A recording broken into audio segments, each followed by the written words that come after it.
ጸሎቴ ቢሆን ለወረት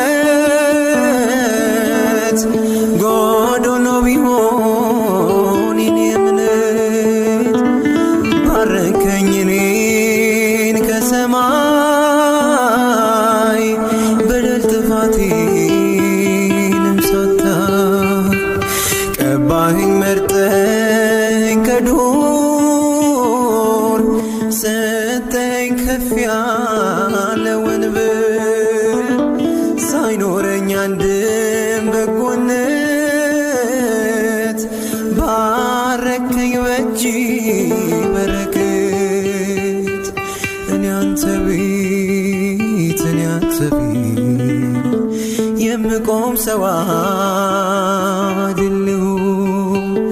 ግን ፍቅር ነህ ለዘላለም የሚመስል ማንም የለም ግን ፍቅር ነህ ለዘላለም